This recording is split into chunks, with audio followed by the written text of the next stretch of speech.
చాలా అంటే చాలా ఇబ్బందిగా అనిపించింది నాకు. ఎందుకంటే, ఇప్పుడు నేను గెస్ చేసింది నిజమైందని అనాలా? లేక వాడిని ఎన్‌కౌంటర్ చేయాలని చెప్పేసి మనంతా కోరుకుంటూ ఉంటే, ఆ అమ్మాయి చెప్పినటువంటి లెటర్‌లో గాని, వీడు చెప్తున్న వెర్షన్ గాని ఎలా ఉంది? గణేష్ గోల్డ్ తాకట్టులో ఉన్న బంగారాన్ని విడిపించి కొనబడును. సంప్రదించండి 9966651144. ఆమె వీడికి దగ్గరవ్వటము, లేదా వాడు ఈమెకి దగ్గరైనా, ఆ తర్వాత ఇద్దరు కలగలిసి భర్త జగదీష్ రెడ్డిని చంపినట్టు ఉంది. నేను జస్ట్ మొన్న అనుమానం వ్యక్తం చేశా అంతే. ఈరోజు జగదీష్ రెడ్డి వాళ్ళ నాన్న, సౌజన్య వాళ్ళ మామ భాస్కర్ రెడ్డి, ఆయన వెళ్ళి వాళ్ళ కోడలే చంపింది అన్నారు. మొన్న సాదిక్తో పాటు ఇంకెవరో ఉండి నా కొడుకుని చంపారు అన్నాడు.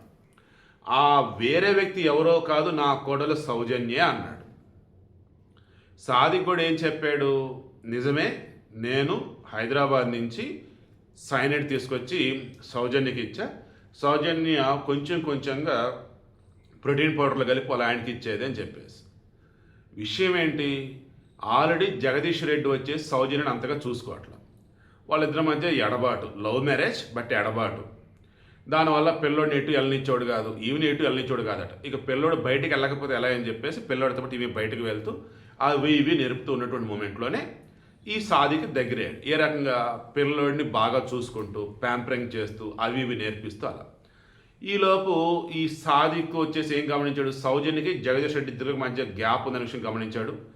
ఈ సౌజన్య వచ్చేసి ఒక లాయర్తో మాట్లాడడం, జగదీష్ రెడ్డికి విడాకులు ఇచ్చి ఎలా దూరం జరగాలి ఏంటని చెప్పేసి అనుకుంటూ ఉండటం, ఆస్తి మరి ఎలా ఏంటని చెప్పి డిస్కషన్ అన్ని వాడు విన్న తర్వాత ఇక నెమ్మదిగా సౌజన్యకి దగ్గరై ఈ జగదీష్ రెడ్డి మీద లేనిపోనివి చెబుతూ సౌజన్యకి ఎంతగా దగ్గరంటే సర్వస్వం అర్పించే విధంగా. ఇక ఆ తర్వాత ప్రైవేటు ఫోటోలు వీడియోలు మొత్తం దగ్గర పెట్టుకున్నాడు. ఇవి ఇక ఛాన్స్ దొరికినప్పుడల్లా బ్లాక్మెయిల్ చేస్తూ బెదిరిస్తూ డబ్బులు గుంజేవాడు. ఇక మొత్తం చూస్తే ఆస్తి బాగా ఉంది, బట్ జగదీష్ రెడ్డి అడ్డున్నాడు. సో జగదీష్ రెడ్డిని చంపాలి. అదే ప్లాను వాడు సౌజన్యకి చెప్పి ఒప్పించాడు. లవ్ జిహాద్లో అత్యంత కీలకమైనది ఇది. లవ్ జిహాద్ అంటే అంటారు అన్య మతస్థులు, అంటే ముస్లింలు వేరే మతస్థులని పెళ్లి చేసుకోవటమే కాదు, వేరే మతస్థులని మతం మారిన వాళ్ళ చేత చంపించడం కూడా అని చెప్పేసి ఇదిగో ఇప్పుడు నాకు అర్థమవుతుంది. చాలా చోట్ల టెర్రరిస్టులు చేసేది అదే, చాలా చోట్ల స్లీపర్ సెల్స్ చేసేది అదే. పేరుకే హిందువులు, క్రైస్తవులు, సిక్కులు, బౌద్ధులు, జైనులు, బట్ వాళ్ళు ఎలాగా అవతల ఉన్నటువంటి యొక్క ట్రాప్లో పడి ట్రాన్స్లోకి వెళ్ళిపోయి వాళ్ళు ఏది చెప్తే చేయడానికి రెడీ అయిపోతారనమాట. అదేమంటే ఇస్లాం అదే చెప్తుందని చెప్పేసి దారుణంగా అవన్నీ ఇవన్నీ నమ్మించేస్తారు. ఏ మతం కూడా అవతల వారిని చంపమని, ఏ మతం కూడా మొత్తం వినాశనం కోరుకోదు. మీరు నమ్మినా నమ్మని ఇదే నిజం. ఈవెన్ నిన్న ఆమె సౌజన్య లెటర్లో కూడా చివరిలో మెన్షన్స్ కూడా అదే. ఈ సాదిక్ లాంటి దుర్మార్గులు ఉన్నటువంటి ఆ ఇస్లాంలోనే మంచి వాళ్ళు కూడా ఉన్నారు. ఈడు లాంటి వాళ్ళ వల్ల మొత్తానికి చెడ్డ పేరు వస్తుందని సొసైటీ కూడా చాలామంది అయితే చెప్తారు. నా క్లోజ్ ఫ్రెండ్ ఇబ్రహీం ఉన్నాడు, నాకు తెలిసిన వాళ్ళు చాలామంది మంచి మంచి ముస్లిమ్స్ ఉన్నారు, మీకు తెలిసిన వాళ్ళు ఉంటారు. బట్ మనం ఓవరాల్గా మాత్రం తప్పుగా చూడొద్దు. సో ఇక్కడ నేను చెప్పదలుచుకున్నది ఏంటి? ఈ లవ్ జిహాద్ ఏ రకంగా వీడు చేశాడంటే ఆమె చేతే ఆమె భర్తని చంపించాడు అన్నట్టుగా ఈరోజు ఆల్మోస్ట్ వాడు కన్ఫర్మ్ చేస్తున్నాడు. సౌజన్య లెటర్లో ఇండైరెక్ట్గా అదే ఉంది. సౌజన్య మామ భాస్కర్ రెడ్డి కూడా అదే చెప్తా ఉన్నాడు. సో విచారణలో తెలియాలి. వీడైతే సాదిక్ అసలు భయం లేదు, పశ్చాత్తాపం లేదు, బెరుకు లేదు, ఏమీ లేదు, బిందాస్గా కూల్గా ఉన్నాడు. నిన్న వాడిని జడ్జి ముందు ప్రవేశపెట్టేటప్పుడు ఆ తమ్ముడు వచ్చాడట. తమ్ముడు అన్న బ్రదర్, అసలు బ్రదర్తో నార్మల్గా ఉన్నాడంట. వాడు అసలు ఎలా దొరికాడు? వీళ్ళు గోదావరి నదిలో దూకటానికి ముందు కూడా వాళ్ళని హెరాస్ చేస్తూనే ఉన్నాడు, వాళ్ళు ఫాలో అవుతూ ఉన్నాడు. వాళ్ళు ఎప్పుడైతే నదిలో దూకారో ఇక రాజమండ్రి చుట్టుపక్కల ప్రాంతాల మొత్తం న్యూస్ వచ్చింది కదా, అది వీడికి తెలిసింది. ఇక ఇమ్మీడియట్గా ఏం చేశాడు? వీడి ఫోను, క్రెడిట్ కార్డులు మొత్తం ఏవైతే పోలీసులు ట్రేస్ చేస్తారో, వీడికి రైఫిల్ అకాడమీలో పోలీసులు కూడా చాలామంది పరిచయం అన్నమాట, వాళ్ళ పిల్లలు వస్తూ పోతే ఇలా. దాంతో వీడు తెలివిగా అన్ని ఇంట్లోనే పెట్టేసి కొన్ని ఫోన్ నెంబర్ మాత్రం రాసుకొని నార్మల్ టికెట్ తీసుకొని ట్రైన్ ఎక్కాడు. ఈ ట్రైన్ ఎక్కిన తర్వాత ఏమైంది? లాయర్తో మాట్లాడాలి, ఇంట్లో వాళ్ళతో మాట్లాడి అప్పుడు వేరే అతను హెల్ప్ తీసుకొని ఆ ఫోన్ తీసుకొని మాట్లాడుకున్నాడు. ఇది ఇంట్లో వాళ్ళకి ఫోన్ చేసినట్టు కదా, పోలీసులు వచ్చి చెక్ చేసినప్పుడు ఫోన్ చేసినట్టు ఉంది. ఎవరంటే అన్నోన్ పర్సన్. చెక్ చేస్తే అతను రైల్లో ఉన్నాడు. ఫోన్ చేసినప్పుడు ఎవరు చేసినట్టు ఎవరో తెలియదు, ఒక అన్నోన్ పర్సన్ తీసుకొని చేశాడంటే వాడు ఎక్కడ దిగాడు? వాడి రైల్వే స్టేషన్లో దిగాడు. దెన్ పోలీసులు ఆడికి వెళ్ళారు, ఏపీ పోలీసులు.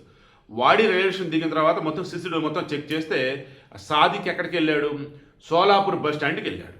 సోలాపూర్ బస్ స్టాప్ ఆ పాయింట్కి వాడి నుంచి సోలాపూర్ వెళ్ళాలి అని చెప్పేసి అడిగి అలా సోలాపూర్ తీరా సోలాపూర్ వెళ్ళి అక్కడ ఒక రోజు ఉన్న తర్వాత అక్కడ ఒక ఫ్రెండు వాడి దగ్గర ముంబైకి వెళ్తా అని చెప్పాడు. బట్ ఢిల్లీలో పాత ఫ్రెండ్ అంటే అతను ఫోన్ చేశాడు. అతను మీరట్లో ఉన్నాడు. దాంతో సోలాపూర్ నుంచి ఢిల్లీ వెళ్ళాడు. ఆ ఢిల్లీలో దిగటాన్ని వీళ్ళు గమనించారు. అక్కడి నుంచి మీరట్ వచ్చాడు. ఈ కదలికలు కొన్ని టెక్నికల్ ఎవిడెన్స్ మనం బయట రివీల్ చేయలేదు. మొత్తంతో ఈ మీరట్లో ఉన్నటువంటి వ్యక్తిని గుర్తించారు. ఇక మీరట్లో ఉన్న పోలీసులు అలర్ట్ చేశారు.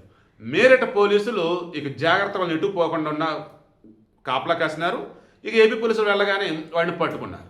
పట్టుకున్న తర్వాత మరి ఇక్కడ దేశం వాళ్ళ కాకినాడ అక్కడ కోర్టులో ప్రవేశపెట్టారు transit warrant. So transit warrant ద్వారా అతన్ని ఇక్కడికి పట్టుకొచ్చారు.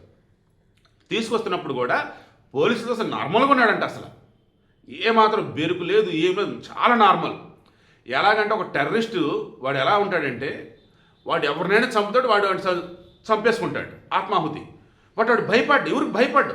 ఫస్ట్ ఈ ఇస్లాం టెర్రరిస్టులు ఎవరైతే ఉన్నారో, ఈ మతోన్మాదులు ఎవరైతే ఉన్నారో, ఇస్లాం మతస్థులు వేరు, మతోన్మాదులు వేరు. ఓకే, ఈ మతోన్మాదులు ఎవరైతే ఉన్నారో వాళ్ళు ఏం చేస్తారంటే అవతల వారి యొక్క బ్రెయిన్ని ఎలా ఇది చేస్తారంటే ఫస్ట్ వాడికి భయం లేకుండా చేస్తారు. నెంబర్ 2, వాళ్ళ టార్గెట్ ఏదైతే ఉందో అది రీచ్ అవడం కోసం ఏదైనా చేస్తారు. ఇక్కడ వీటి టార్గెట్ ఏంటి? లవ్ జిహాద్. హిందీ నాన్ ముస్లిం ఆడవారిని ఇస్లాంలోకి మారుస్తూ సెక్సువల్ వాళ్ళని హెరాస్ చేస్తూ నానా రకాలుగా వేధించాలి. వీడేమో ఇస్లాం గురించి గొప్పగా చెప్తూ వీడు మాత్రం పోర్ను ఇంకా బ్లూ ఫిల్మ్లు ఇంకా ఆడవాళ్ళ రిలేషన్ చెత్తం బోల్డ్ అని అంట. వీడు చేసే యదోపనులు అన్నీ కావు. అండ్ వీడు మాత్రం బయట పత్తిత కబుర్లు చెప్తూ ఉండేవాడు. ఇంకా ఆ రకం ట్యూన్ చేశారు వాళ్ళని. సో మామూలుగా ప్రపంచవ్యాప్తంగా మీరు చూడండి, ఈ మాఫియా డాన్లు రైకిలు అన్నప్పుడు సిగరెట్ ఏంటి, మందు ఏంటి, డ్రగ్స్ ఏంటి మొత్తం వాళ్ళే. బట్ ఇస్లాంలో వచ్చేసి అసలు మత్తు పద్ధతి చాలా దూరంగా ఉండాలి. బట్ మొత్తం వాళ్ళదే హవా. సో ఇలా చెప్తూ పోతే ఎన్నో దారుణాలండి. చెప్పే కదా, మతం పేరును వాడుకొని ఇతరులను భయపెట్టి చివరికి వీళ్ళు సాధించేది ఏంటంటే ఏమీ ఉండదు, సావటం తప్ప చంపడం తప్ప. ఇక్కడ వీడు కూడా ఈమెను ఎంతగా నరకం చూపాడంటే ఆమె రాసిన లెటర్లో ఎన్నోసార్లు నేను చనిపోతాను అనుకున్నా, కానీ నేను చనిపోతే నా బిడ్డని టెర్రరిస్టులుగా అమ్మేస్తా అన్నాడు. నా ఆస్తి మొత్తం చేజించుకొని మా అమ్మ నాన్న చంపేస్తా అన్నాడు.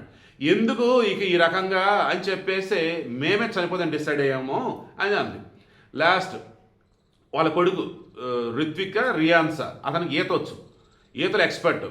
ఇక రైఫిల్ షూటింగ్ ఇవన్నీ నేర్పించాలని అనుకొని నేను తప్పు చేశాను, అలా ఏమొద్దు, వాళ్ళకి నచ్చింది ఏదో ఒకటి నేర్పండి, బట్ జాగ్రత్త ముస్లింలకు దూరంగా ఉండదని చెప్పింది. అది కూడా ఎవరికి? ముస్లిం మతోన్మాదులకి. ముస్లింలో కొంతమంది మంచోళ్ళు అంటారు, ఏం కాదని అంది మరల ఈమె. అంటే ఆమెను కూడా ట్యూన్ చేశారనమాట ఇంకా ఆ రకంగా. సరే ఆ పిల్లడికి ఇక ఈతొచ్చు కాబట్టి, అరే నాయన నువ్వు కనుక బతికావంటే బిడ్డ పలానా ఆంటీ దగ్గరికి వెళ్ళి చెప్పారట. ఆ ఆంటీ ఎవరైనా క్రాస్ చెక్ చేస్తే ఆ ఫోన్ నెంబర్ స్విచ్ ఆఫ్. వేరే ఒక ఆయన ఉన్నాడట, ఆయన దగ్గర కూడా చెప్పారట, అతను phone number switch off. So పోలీసులకి ఇప్పుడున్న ఒకే ఒక ఆధారం ఏంటి? ఈ నూకరాజు రాసిన లెటరు, ఈమె సౌజన్ రాసిన లెటరు, తర్వాత వీళ్ళ యొక్క ఫోన్ డేటా మొత్తం బ్యాకప్ తీస్తే రిట్రైవ్ చేస్తే అది వచ్చే డేటా అండ్ వీళ్ళ బ్యాంక్ ట్రాన్సాక్షన్లు. ఇక వీటితోనే ఈ సాదిక్ అన్నవాడు వీరిని ఏ రకంగా వేధించాడు, హింసించాడు బయట పెట్టాలి. ఈ సాదిక్ గాడిని కనుక వీళ్ళు కనుక ప్రాపర్ వేలో విచారణ చేసి వాటి చేత కనుక పూర్తి నిజాలు కనుక చెప్పించగలిగితే ఏపీలో ఉన్నటువంటి ఇస్లాం మాఫియా, ఇస్లాం మతోన్మాదం మొత్తం కూడా బదలయ్యే ఛాన్స్ ఉంది. బట్ ఆ రకంగా ఏపీ గవర్నమెంట్ చేసిద్ది అంటే డోంట్ నో.